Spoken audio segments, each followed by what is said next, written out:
बदले में तुम्हें कुछ भी नहीं दूंगा। मुझे अपने सुने हुए शब्दों पर भरोसा नहीं हो रहा था। मैंने माइक से पहले ही बात कर ली है। वो पहले से ही काम कर रहा है, मुफ्त में डिब्बों की सफाई कर रहा है और उन्हें करीने से जमा रहा है। अब तुम भी जल्दी से जाकर काम में जुट जाओ। ये ठीक नहीं है, मैं चिल्लाया। आपको कुछ न कुछ सैलरी तो देनी चाहिए। तुमने कहा था कि तुम सीखना चाहते हो। अगर तुम इस बात को अभी नहीं सीख पाओगे तो तुम भी उन्हीं दो औरतों और बूढ़े आदमी की तरह बन जाओगे जो मेरे लिविंग रूम में बैठे थे। ये लोग पैसे के लिए काम करते हैं और डरते हैं कि मैं उन्हें नौकरी से न निकाल दूं। या तुम अपने डैडी की तरह बन जाओगे जो पैसा तो बहुत कमाते हैं पर गले तक कर्ज में डूबे रहते हैं। शायद उन्हें यह उम्मीद रहती है कि ज्यादा पैसे से उनकी समस्या सुलझ जाएगी। अगर तुम यही चाहते हो तो मैं एक बार फिर 10 सेंट के अपने पुराने वादे पर लौटने के लिए तैयार हूँ।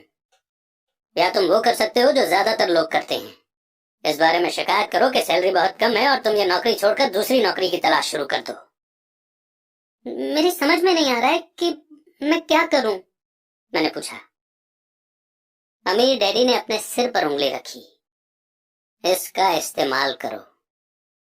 अगर तुम इसका सही इस्तेमाल करोगे तो तुम मुझे जल्द ही इस बात के लिए धन्यवाद दोगे कि मैंने तुम्हें मौका दिया और एक दिन तुम बहुत अमीर आदमी बन जाओगे। मैं वहां ये सोचते हुए खड़ा था कि मुझे कितना घटिया ऑप्शन दिया जा रहा है। मैं यहाँ अपनी सैलरी बढ़वाने आया था और अब मुझे मुफ्त में काम करने के लिए कहा जा रहा है। अमीर डैडी ने एक बार फिर अपनी उंगली को सिर पर रखा और कहा कि इसका इस्तेमाल करो। अब यहाँ से जाओ और अपने काम में जुट जाओ। तो सबक एक, अमीर लोग पैसे के लिए काम नहीं करते। मैंने अपने गरीब डैडी को यह नहीं बताया कि अब मैं मुफ्त में काम कर रहा हूँ। उन्हें ये समझ में नहीं आता। मैं उन्हें इसकी वजह ठीक से इसलिए नहीं समझा सकता था क्योंकि मैं खुद भी इसे ठीक से नहीं समझ पाया था। अगले 3 हफ्ते माइक और मैं 3 घंटे तक हर शनिवार को काम करते रहे, मुफ्त में। काम बहुत परेशानी वाला नहीं था और वक्त गुजरने के साथ साथ ये ज्यादा आसान होता जा रहा था। मुझे अफसोस था तो बस अपने छूटे हुए बेसबॉल गेम्स और कॉमिक्स का। अब मैं उनका मजा नहीं ले सकता था। तीसरे हफ्ते दोपहर में अमीर डैडी आए। हमने उनके ट्रक के पार्किंग में आने की आवाज सुनी। वे स्टोर में घुसे और उन्होंने मिसेस मार्टिन को गले लगाकर हेलो कहा। स्टोर में क्या चल रहा है ये जानने के बाद वे आइसक्रीम फ्रीजर के पास गए। उसमें से 2 आइसक्रीम निकाली, उनका दाम चुकाया और इसके बाद मेरी और माइक की तरफ इशारा करके कहा, चलो घूमने चलते हैं। हम सड़क के पार गए, कुछ कारों को चकमा दिया और एक बड़े घास के मैदान में टहलने लगे जहां कुछ बड़े लोग सॉफ्ट बॉल खेल रहे थे। दूर की पिकनिक टेबल पर बैठकर उन्होंने माइक और मुझे आइसक्रीम दी। कैसा चल रहा है? बढ़िया, माइक ने कहा। मैंने सहमति में सिर हिलाया। कुछ और सीखा? अमीर डैडी ने पूछा। माइक और मैंने एक दूसरे की तरफ देखा, अपने कंधे उचकाए और अपने सिर को नामे एक साथ हिलाया। और अब जो हम सबक सीखने वाले थे वो ये था, जिंदगी के सबसे बड़े जाल से बचना। अच्छा ये होगा कि तुम बचपन से ही ये सोचना शुरू कर दो। तुम अब जिंदगी के सबसे बड़े सबक को देख रहे हो। अगर तुम इस सबक को सीख लेते हो तो तुम बहुत ज्यादा आजादी और सुरक्षा भरी जिंदगी का सुख ले सकते हो।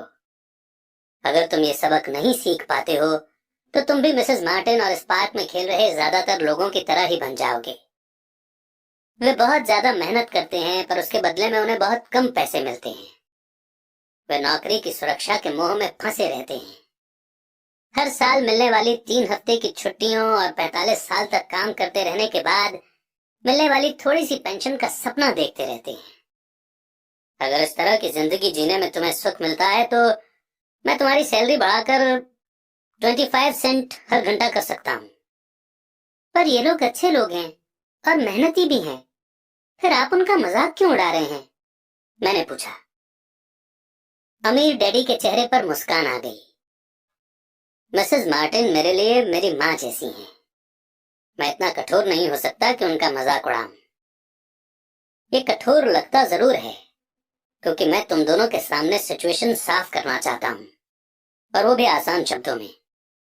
मैं तुम्हारे नजरिए को बड़ा करना चाहता हूँ ताकि तुम कुछ आगे भी देख सको, दूर तक देख सको। ज्यादातर लोगों को आगे देखने का फायदा कई बार सिर्फ इसलिए नहीं मिलता क्योंकि उनके देखने का दायरा बहुत छोटा होता है।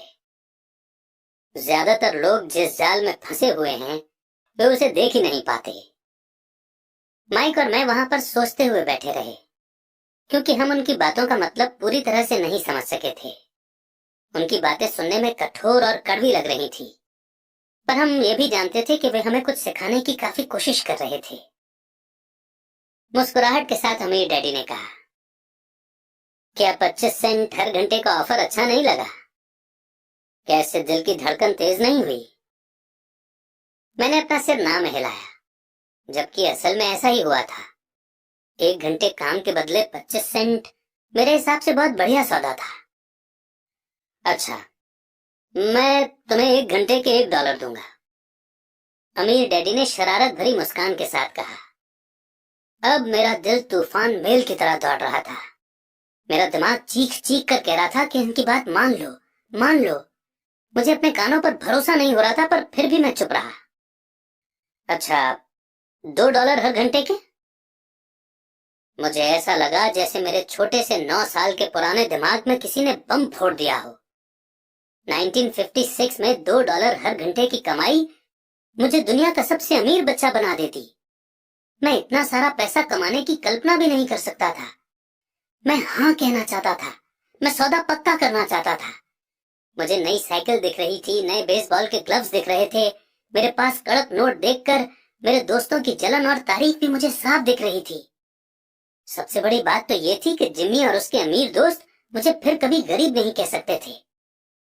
पर किसी वजह से मैं खामोश खड़ा रहा। हो सकता है कि मेरे दिमाग में गर्मी बढ़ जाने से उसका फ्यूज उड़ गया हो, पर मन ही मन में $2 हर घंटे का ऑफर मानने के लिए बेताब था। आइसक्रीम पिघल चुकी थी और मेरे हाथ पर बह रही थी। आइसक्रीम की डंडी खाली थी और इसके नीचे वेनिला और चॉकलेट के टुकड़े थे जिसके मजे चींटियां ले रही थी। अमीर डैडी हम दोनों बच्चों को देख रहे थे जो आंखें फाड़कर और खाली दिमाग से उन्हें घूर रहे थे। उन्हें मालूम था कि वे हमारा टेस्ट ले रहे हैं, और वे ये भी जानते थे कि हमारे दिल का एक कोना उस ऑफर को मानने के लिए बेताब हो रहा होगा। वो जानते थे कि हर इंसान की आत्मा का एक हिस्सा कमजोर और जरूरतमंद होता है जिसे खरीदा जा सकता है, और वो ये भी जानते थे कि हर इंसान की आत्मा का एक हिस्सा मजबूत और पक्के इरादों वाला होता है जिसे कभी नहीं खरीदा जा सकता। असली सवाल यह था कि इनमें से कौन सा हिस्सा ज्यादा ताकतवर है। उन्होंने अपनी जिंदगी में हजारों लोगों की परीक्षा ली थी। जब वे नौकरी मांगने के लिए आए लोगों का इंटरव्यू लेते थे तो वे हर बार आत्माओं की परीक्षा लेते थे। अच्छा, $5 हर घंटे? अचानक मेरे अंदर शांति छा गई। कुछ था जो बदल गया था। ऑफर बहुत ही बड़ा था और मूर्खता से भरा लग रहा था। 1956 में गिने चुने लोगों को $5 हर घंटे से ज्यादा मिलता होगा। लालच खत्म हो गया था और इसकी जगह शांति ने ले ली थी। धीमे से मैं अपनी बाईं तरफ खड़े माइक की तरफ मुड़ा। उसने भी मेरी तरफ देखा। मेरी आत्मा का जो हिस्सा कमजोर और जरूरतमंद था वो खामोश हो चुका था। मेरा वो हिस्सा जिसे खरीदा नहीं जा सकता था वो आगे आ चुका था। मेरे दिमाग और आत्मा में पैसे को लेकर हुई इस जंग में शांति और विश्वास जीत चुके थे। मैं जानता था कि माइक भी उसी बिंदु पर पहुंच चुका होगा। अच्छा, ज्यादातर लोगों की एक कीमत होती है, और उनकी कीमत इसलिए होती है क्योंकि हम सभी में 2 भावनाएं होती हैं, डर और लालच। पहले तो पैसे के बिना रहने के डर से हमें कड़ी मेहनत करने की प्रेरणा मिलती है। इसके बाद जब हमें सैलरी मिलती है तो हमें लालच या इच्छा की भावना जाग जाती है। पैसा होने पर हम उन बढ़िया चीजों के बारे में सोचने पर मजबूर हो जाते हैं जो उस पैसे से खरीदी जा सकती हैं। इस तरह हमारी जिंदगी का एक पैटर्न बन जाता है। किस तरह का पैटर्न? मैंने पूछा। सुबह जागने, काम पर जाने, खर्च करने, सुबह जागने, काम पर जाने, खर्च करने। लोगों की जिंदगी हमेशा डर और लालच इन्हीं 2 भावनाओं से चलती है।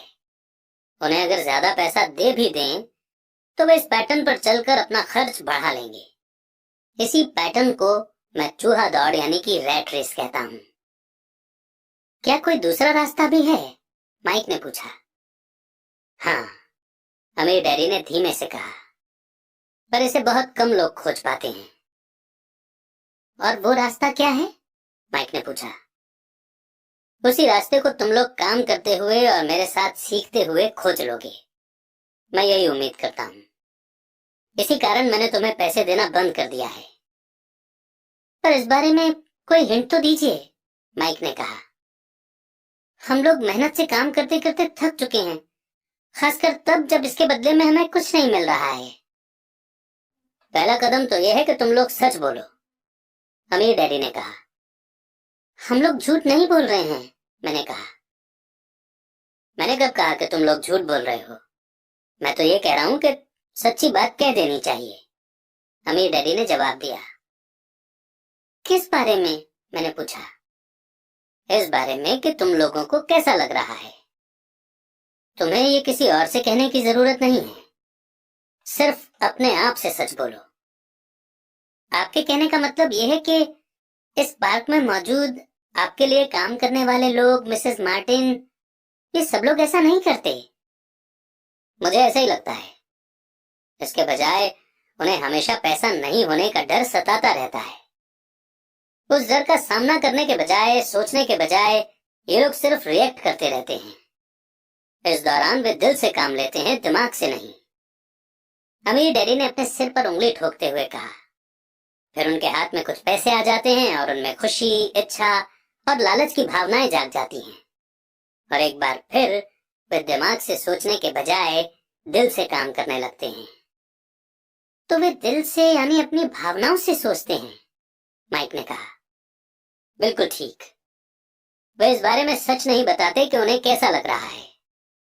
वे अपनी भावना से काम करते हैं और दिमाग से सोचने का कष्ट नहीं उठाते। उन्हें डर लगता है कि वे नौकरी करने जाते हैं और आशा करते हैं कि ज्यादा पैसा आने से उनका डर दूर हो जाएगा, पर ऐसा नहीं होता है।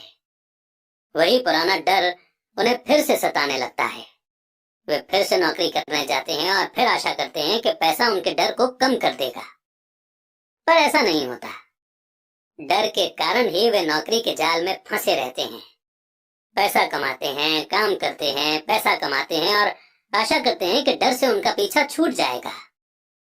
पर हर रोज जब वे उठते हैं तो उनका पुराना डर भी उनके साथ उठता है। वही पुराना डर करोड़ों लोगों को रात भर जगाता है और उनकी रात बहुत चिंता और परेशानी में गुजरती है। इसलिए वो उठते हैं, काम पर जाते हैं और यह आशा करते हैं कि सैलरी के चेक से उनके दिल को कुतरने वाले इस डर को वे मौत के घाट उतार देंगे। सच बात तो यह है कि पैसा उनकी जिंदगी को चला रहा है, पर वे इस बारे में कभी सच नहीं बोलते हैं। पैसे ने उनकी भावनाओं पर कब्जा कर लिया है और उनकी आत्माओं पर भी। ये कहकर अमीर डैडी खामोश हो गए ताकि उनके शब्दों में छुपा संदेश हमारे अंदर चला जाए। माइक और मैंने उनकी बातें सुनी थी, पर हम उनका मतलब पूरी तरह से नहीं समझ पाए थे। मुझे अक्सर ये हैरानी होती थी कि लोगों को ऑफिस जाने की इतनी जल्दी क्यों होती है। उन्हें अपनी नौकरी में खास मजा नहीं आता था और वे कभी खुश भी नहीं दिखते थे। फिर क्या वजह थी जो उन्हें जल्दी ऑफिस जाने के लिए मोटिवेट करती थी? जब अमीर डैडी ने देख लिया कि हम जितना समझ सकते थे हमने उतना समझ लिया है, तो उन्होंने आगे कहा, मैं ये चाहता हूं कि तुम लोग इस जाल से बचो।